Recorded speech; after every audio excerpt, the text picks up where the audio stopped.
नमस्कार दोस्तों, स्वागत है आपका हमारे YouTube चैनल लाइफ हैक्स में। आज हम आपके के लिए बहुत ही सुंदर मोटिवेशनल स्टोरी लेकर आए हैं। लेकिन वीडियो शुरू करने से पहले अगर आप मेरे चैनल पर पहली बार आए हैं तो चैनल को सब्सक्राइब और वीडियो को लाइक जरूर करें। धन्यवाद। चलिए वीडियो शुरू करते हैं। कहानी थोड़ी पुरानी जरूर है, पर इसकी आत्मा आज भी बिल्कुल ताजा है। दो बौद्ध भिक्षु पास के गांव से भिक्षा लेकर वापस मठ की ओर लौट रहे थे। उनमें से एक बूढ़ा भिक्षु था जिसे काफी अरसा हो गया था संन्यास लिए, और दूसरा एक युवा भिक्षु था, उसने हाल ही में संन्यास लिया था। दोनों शांत भाव से अपने रास्ते पर चलते जा रहे थे। रास्ते में एक नदी पड़ती थी जिसको पार करके जाना पड़ता था। आजकल बरसात के कारण वो उफान पर थी। जब वे दोनों उसके तट पर पहुंचे तो उन्हें वहां एक स्त्री दिखाई दी जो नदी पार करने की कोशिश कर रही थी। वह इतनी सुंदर थी कि किसी अप्सरा से कम न प्रतीत होती थी। पानी से भीगे उसके वस्त्रों के नीचे से उसके सुकोमल अंग झांक रहे थे। स्वर्णाभूषण उसके रूप को अनुपम दिव्यता प्रदान कर रहे थे। जब भिक्षु उसके पास पहुंचे तो उस स्त्री ने उनको प्रणाम किया और बताया कि वो यहाँ के राजा की कन्या है जो शिकार खेलते हुए भटक गई है। नदी के उस पार उसका नगर है। उसने विनती की कि कृपा करके मुझे इस नदी को पार करवा दें। नदी का वेग इतना ज्यादा है कि मैं अपने शरीर को संभाल नहीं पा रही हूं। दोनों भिक्षुओं ने नदी की ओर देखा।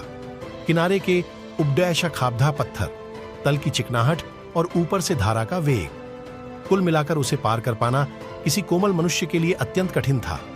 परंतु समस्या सिर्फ यही एक नहीं थी, समस्या एक और भी थी। भगवान बुद्ध ने भिक्षुओं को नारी से दूर रहने को कहा था, इसीलिए वो उसको पार नहीं करवा सकते थे। नारी स्पर्श से तो अब तक संचित समस्त साधना एक क्षण में नष्ट हो सकती थी। बूढ़ा भिक्षु अभी ये सब सोच विचार ही रहा था कि युवा भिक्षु आगे बढ़ा। उसने उस स्त्री को अपने कंधे पर उठाया और नदी में उतर गया। बूढ़ा भिक्षु ये सब देखकर हक्का बक्का रह गया। वो भी उसे विस्मय से देखता हुआ पीछे पीछे नदी पार करने लगा।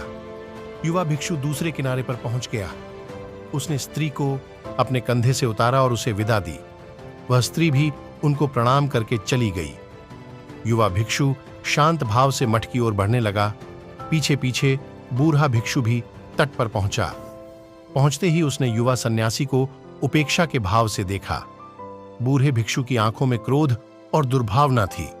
उसने युवा भिक्षु की तरफ मुंह फेरा और शीघ्रता से मठ की ओर पांव बढ़ाने लगा।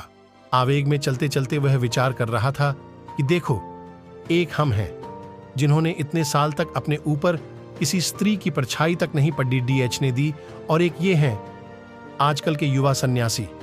स्त्री की छाया तो दूर, उसे स्पर्श भी किया, और सिर्फ स्पर्श ही नहीं, उसे कंधे पर भी उठा लिया। अभी मठ में जाकर भगवान बुद्ध से इसकी शिकायत करता हूं। ऐसे नीच को तो संघ से ही निकाल देना चाहिए, और भगवान बुद्ध से भी ये आग्रह करूंगा कि आगे से इन युवाओं को दीक्षा ही न दें। ये अपने ऊपर संयम तो रख नहीं सकते। यही सब सोचते विचारते मठ आ गया। वह तेजी से अंदर गया और भगवान बुद्ध से भेंट करने उनके पास गया। बुद्ध शांत मुद्रा में एक वृक्ष के नीचे बैठे थे।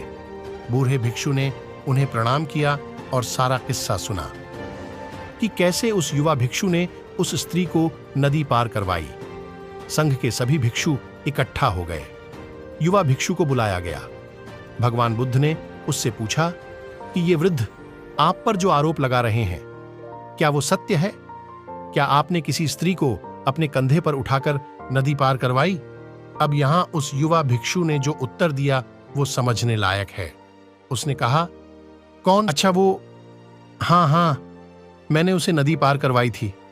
परंतु भगवान, मैंने तो उस स्त्री को नदी के उस पार से अपने कंधे पर उठाया और इस पार उतार दिया था, पर यह वृद्ध भिक्षु तो अभी तक उसे अपने कंधे पर उठाए हैं। ये बात सुनकर बुद्ध मुस्कुराए।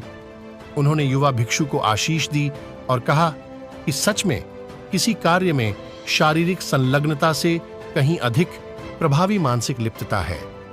युवा भिक्षु ने परोपकार की भावना से उस स्त्री को उठाया, इसलिए उसका मन दूषित नहीं हुआ, जबकि बूढ़े भिक्षु का मन द्वेष भाव से भर गया और वे अब तक अशांत है, सारी बात मन की है, अंदर की है। युवा भिक्षु उस स्त्री को कंधे पर उठाकर भी उससे मुक्त रहे और बूढ़ा भिक्षु उस स्त्री का स्पर्श किए बगैर भी उससे बंध गया।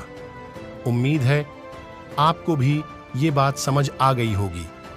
अक्सर हमें अच्छा व्यवहार करने की शिक्षा दी जाती है, जबकि आपका मानसिक आचरण अधिक महत्व रखता है।